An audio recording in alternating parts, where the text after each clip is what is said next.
Coming up on WUFT Midday, commuters across the central and eastern U.S. continue to face icy roadways and single-digit wind chills. How much longer these dangerously cold conditions could last. Plus, President Trump withdraws the U.S. from the Paris Climate Agreement again. The last time it happened in 2019, his first administration. More on the international impacts of a second withdrawal. And new details on Alex Preddy's last moments at the anti-ICE protest in Minneapolis. What White House officials are saying as investigations into the shooting continue. WUFT Midday starts now.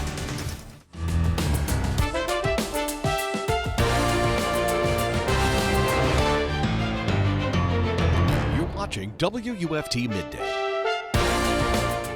It's been a couple days since that winter storm swept through, but millions of Americans are still experiencing single-digit temperatures and dangerous driving conditions. Welcome to WUFT Midday. I'm Aiden Wacksman. And I'm Natalia Marquez. North Central Florida hasn't escaped the cold either, and it looks like we're in for another night of near-freezing conditions. UF forecaster Reuben Roberts is live in the weather studio.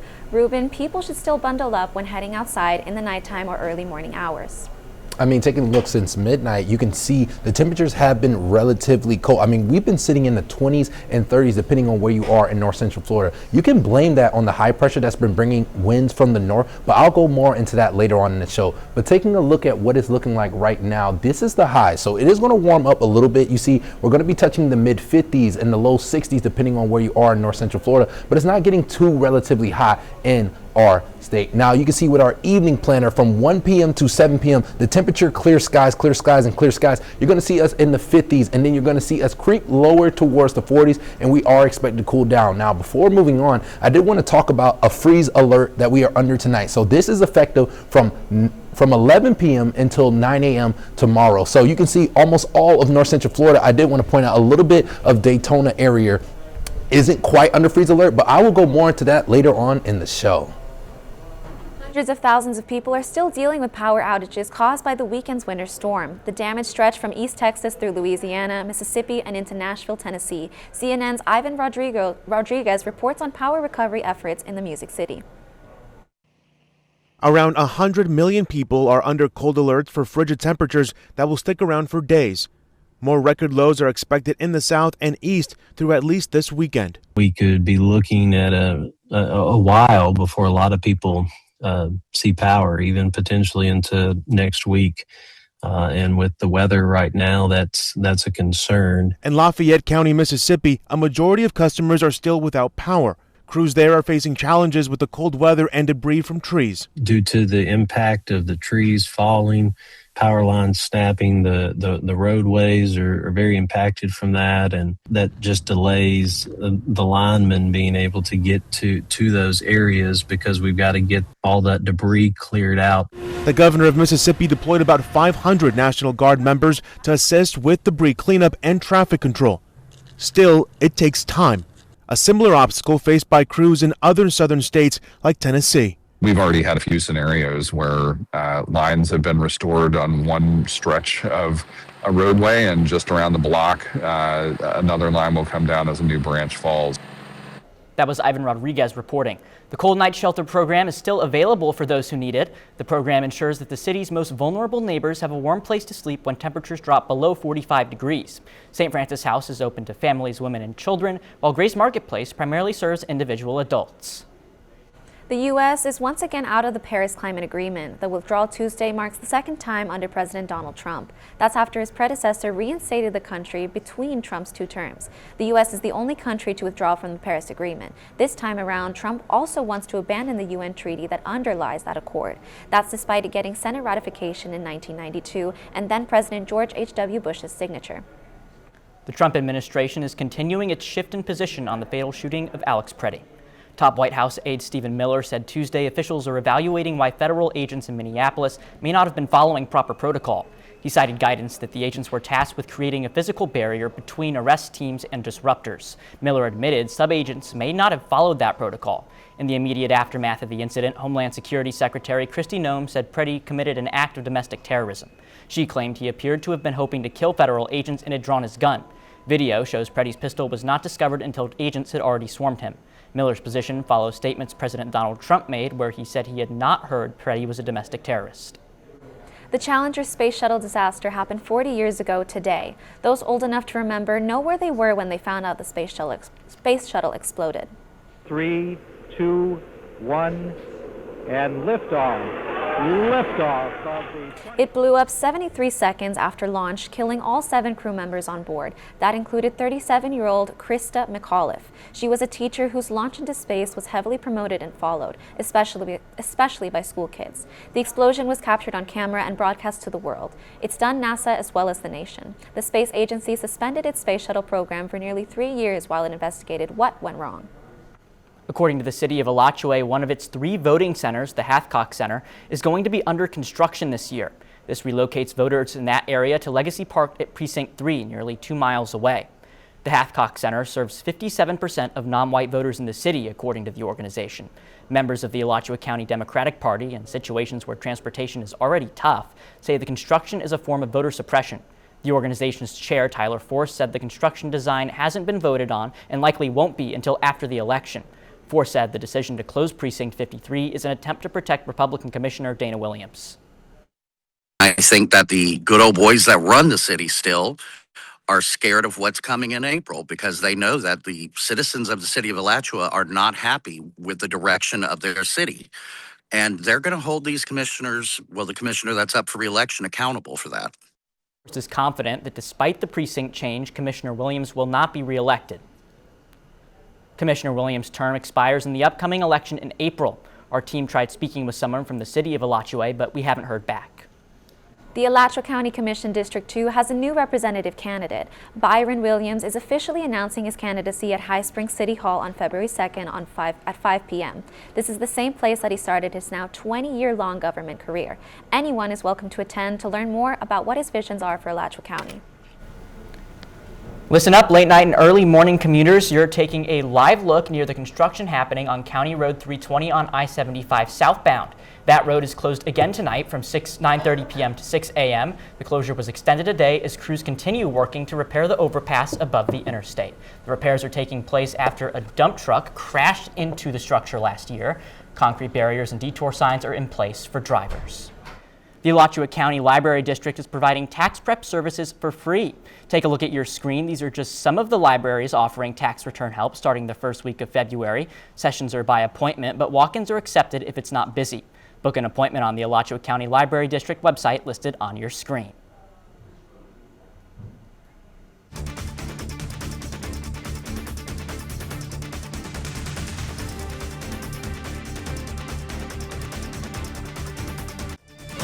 You're watching WUFT-TV News. You're taking a live look at I-75 at Paynes Prairie, where traffic is flowing smoothly under clear skies. UF weather forecaster Reuben Roberts joins us now to tell you what you can expect when you step outside this week. I mean, it is definitely going to be warming up as we get later on into the week, but I will give a deeper explanation. But right now on campus, you can see there's not much cloud cover and it feels pretty cold. I mean, it's 50 degrees, but that's what you're seeing around North Central Florida as well. You can see the highs are not going to get that hot. Most of North Central Florida is going to be sitting in that 50s range. You can see Gainesville at 57, Duval, Jacksonville 56. Those along the coast aren't experiencing much warmer temperatures either. However, once we get into this evening, you can see it is not going to be warming up much. You can see clear skies is going to remain throughout the evening, but as we get towards lunchtime, a slight warm up, but it is going to dip back down to those cold temperatures. Speaking of those cold temperatures, you can see freeze alerts through tonight into tomorrow morning. Most of North Central Florida is going to be under freeze warning as we go into tonight and tomorrow morning because the temperatures is going to be touching some really cold numbers. But you can see for tonight, at least in Gainesville, 29, or at least North Central Florida, you can see 29 is going to be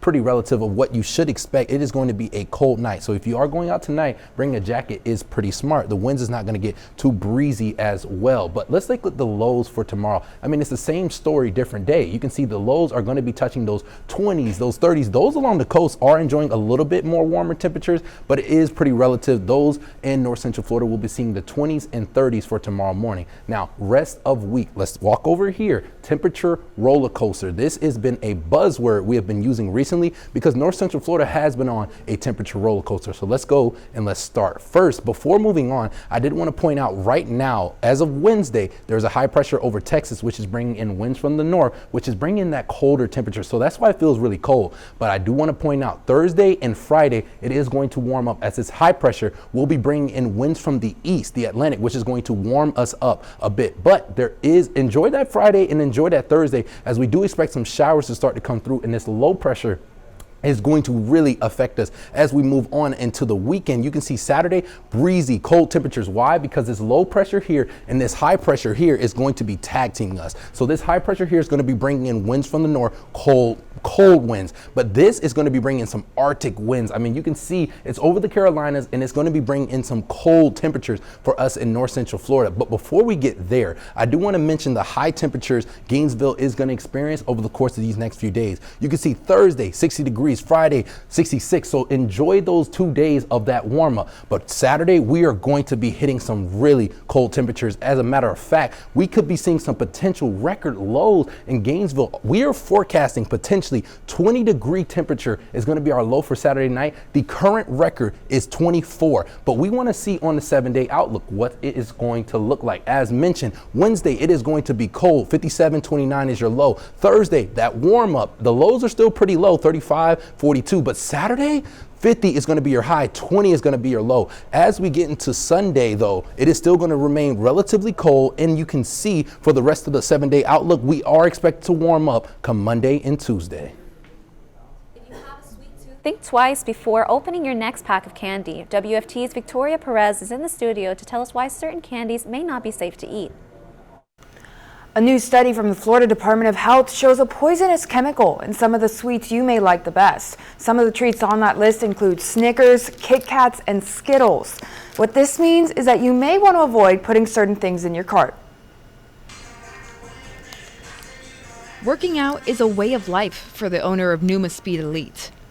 From the Iron Timothy Montgomery pumps to the food he eats. Anything that you put inside your body that the body cannot absorb and use to help you live is a counterbalance. The former U.S. track star and father of 10 isn't super surprised at the new findings from the Florida Department of Health regarding arsenic in popular candies. This is something that your body is unknown to have inside your body. The Florida Department of Health released results as part of the governor's Healthy Florida First initiative. 28 out of the 46 popular candies had elevated levels of arsenic. It can increase the risk of cancers, including bladder, kidney, lung, and skin. It's kind of like one of them things that you got to show them there's better choices out here and let them make the choice themselves. But with kids, you have to make the choice for them. Arsenic isn't always man-made. Experts say it can occur naturally in grains like rice and certain fruits. This is the second study to come out of the Healthy Florida First initiative. The first study looked at arsenic and other toxic metals in baby formula. Live in the news studio, Victoria Perez, WUFT News. If you're in the market for a new car this year, get ready for sticker shock. New car prices are at a record high, and auto experts say buyers have less negotiating power. CNN's Jen Sullivan explains what's driving up costs and how to find a good deal. Americans are paying more than ever for cars, and those higher prices are fueled by a variety of factors, including fewer cheaper models and tariffs. Cars are more expensive today than they were in years past. Brian Moody works at Kelley Blue Book. Their data shows buyers paid an average of more than $50,000 for a new car last month. That's a record high. Average prices for an electric vehicle are even higher, more than $58,000. And the EV market has taken a hit. The $7,500 federal tax credit expired last October. Moody says he does think the EV market will bounce back. But then there's tariffs. The cars that incur the highest tariff are the ones that arrive on our shores completely assembled. Kelley Blue Book estimates tariffs can increase car prices by as much as $6,000 for cars under $40,000. Moody says automakers are going to spread those costs across their different models. A person buying a $90,000 pickup can withstand a $3,000 price increase. A person buying a $25,000 compact sedan cannot withstand that much of a price increase. Moody is more concerned about repair costs going up as tariffs drive up the price of parts. But it's not all bad news. There are still many good deals to be found. While you may not have much room to negotiate the price, Moody's suggests negotiating things like free oil changes, car washes, ask for extra services to be included. The other good news is interest rates are coming down, which will mean lower monthly car payments. For Consumer Watch, I'm Jen Sullivan. Amazon says it's laying off 16,000 employees. The packing juggernaut cites a need to be nimble. It plans to increase decision-making speed around AI. The cuts follow 14,000 others in October. Amazon says it will continue to adjust staffing as needed. That includes with potential hires in other strategic areas. UPS says it's cutting up to 30,000 jobs. The New York Times reports that the company expects to deliver fewer Amazon packages this year. UPS says it'll reduce staff through attrition and voluntary separation offers for full-time drivers. According to the Times, the cuts also will affect warehouse workers. UPS cut tens of thousands of jobs last year. That company says it wants to cut down on its work with Amazon, saying the partnership is unprofitable for the most part. Now, let's head over to our Noticias partners for a look at today's top stories for our Spanish language audience.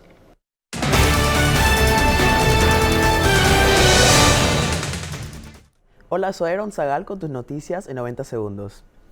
El gigante tecnológico estadounidense Amazon ha confirmado que recortará 16,000 empleos como parte de un plan para eliminar la burocracia en la empresa. En octubre de 2025, Amazon recortó 14,000 empleos, pero la vicepresidenta Beth Gaetti aseguró que no está en los planes de la compañía hacer esas reducciones cada cierto tiempo. Amazon emplea alrededor de 1.5 millones de personas a nivel mundial. Un nuevo refrigerador comunitario da seguridad alimentaria en Gainesville. El martes se inauguró una iniciativa que brinda seguridad alimentaria a la comunidad de Gainesville de una manera gratuita y accesible las 24 horas del día. Este proyecto se caracteriza por ser un frigorífico con acceso libre para la comunidad, ubicado en la calle Main Street en las afueras del Civic Media Center. Para miembros de la comunidad, este proyecto no solo se trata del acceso gratuito a la comida, sino también una ayuda en cuanto a preparación para aquellos que no tienen medios necesarios para mantener una comida en buen estado. México canceló el envío de petróleo a Cuba, así lo confirmó la presidenta Claudia Sheinbaum. El martes, durante una rueda de prensa, Sheinbaum dijo que es una decisión soberana. En otras ocasiones, Sheinbaum ha dicho que México envía petróleo a Cuba por razones humanitarias, ante el bloqueo económico que Estados Unidos mantiene sobre la isla desde hace décadas. Sin embargo, hasta el momento no hay una decisión firme si la exportación de petróleo seguirá o se detendrá por completo. Estas fueron sus noticias en 90 segundos. Gracias por sintonizarnos.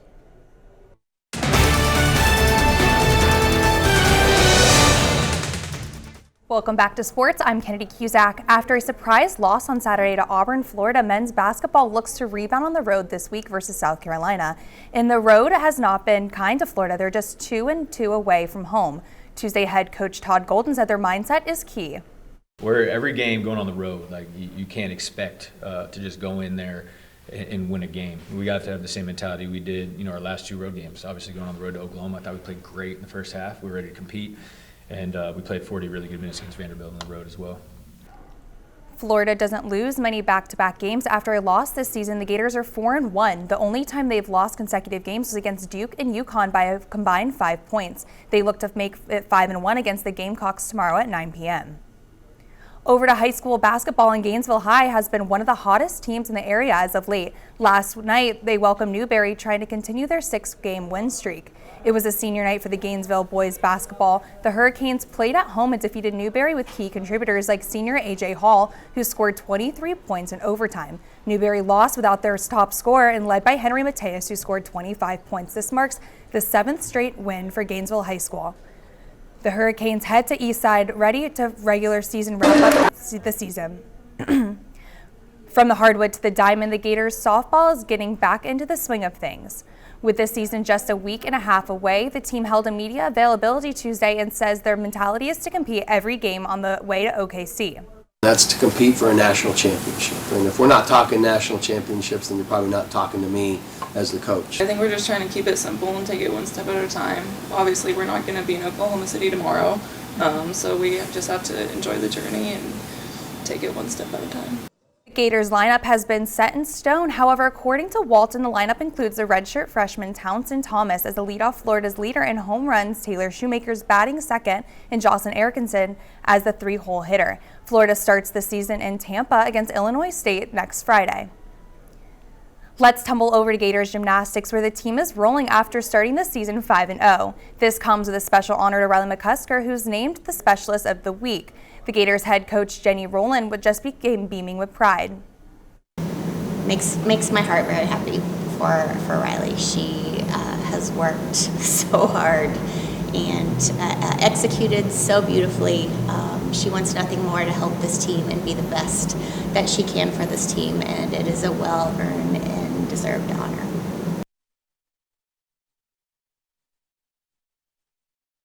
SEC championship. McCusker has the nation's top uneven bars score this season. Florida's next meet is against a top 6 Arkansas squad on Friday. Santa Fe baseball went head-to-head with South Georgia State, and the Saints dominated both games. Key player Ryan Chase won the first game for the Saints 8-6. The Saints will return to Harry Tolan Field for 2 games Friday. And before we go, it was a tough finish for the Australian Open for former Gator Ben Shelton. He was swept straight in the sets of Yannick Sinner Wednesday morning. Sinner improves to the 9-1 versus Shelton. That's your Midday Sports. I'm Kennedy Cusack.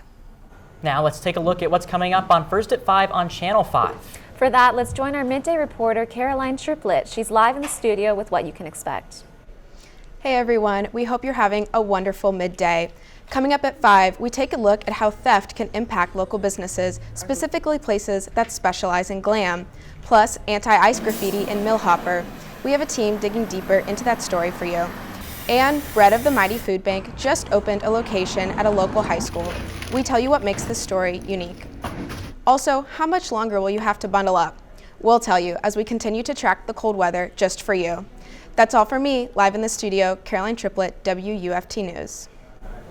Okay, well, I don't know about viewers at home, but Reuben, you put it perfectly. It's been a real roller coaster of temperatures lately. It certainly has. We've seen heat, we've seen cold over the last couple of days. Reuben, tell us, what can we expect in terms of our temperatures over the next couple days? I mean, for sure, Thursday and Friday is definitely going to warm up, but Saturday we could be seeing some record lows. It is going to be getting really cold come Saturday because of that Arctic blast that we are going to be experiencing. However, once we get into Sunday, a slight warm up, but not too much. But you can see Monday and Tuesday looks more promising. It looks like it's going to be warming up for us, but at least over the compass for this week, Wednesday's cold, Thursday and Friday warm up, Saturday, Sunday looks like it's going to be cooling down. Then Monday and Tuesday, another warm up.